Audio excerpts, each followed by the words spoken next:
din talaga. Matagal na nga.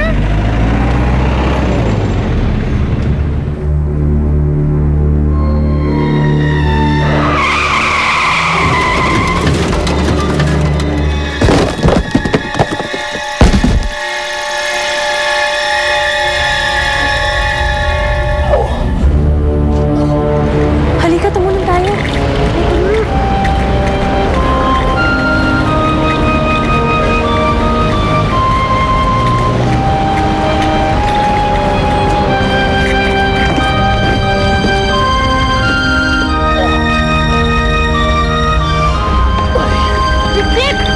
Jik, may tao dito!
Pabayaan nyo na siya.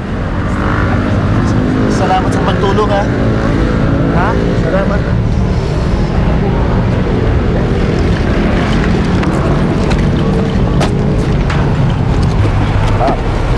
Tatawagan ko lang yung factory namin. Kung gusto nyo, ihahatid ko na kayo. Saan kayo nakatira? Bossing, wala po talaga kaming tirahan. Natutulog lang po kami sa kalye. Wala kayong bahay? Palaboy-laboy lang kayo?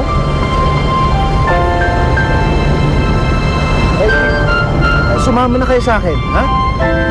Sige na.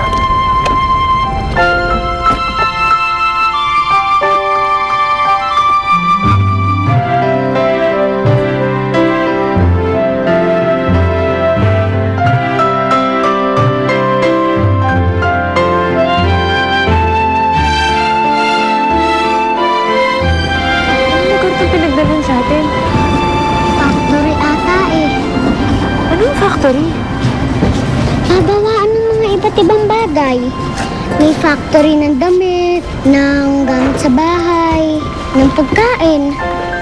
Yung ate ko, nagtatrabaho yun sa factory ng delata nung hindi pa siya buntis. Pero ito, parang factory ng sapatos eh. Kumain muna kayo.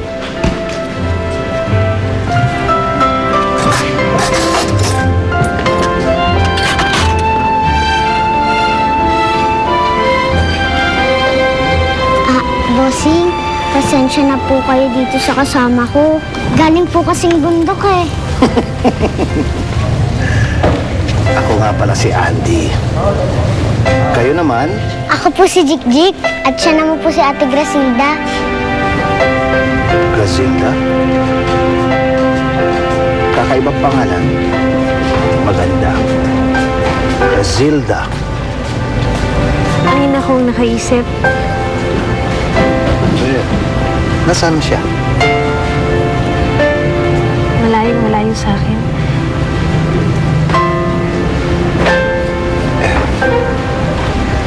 Kung gusto niyo, dito na muna kayo. May kwarto dun sa taas ng factory. Pwede kayo dun. Kesa naman, palaboy-laboy kayo sa lansangan. Salamat ho.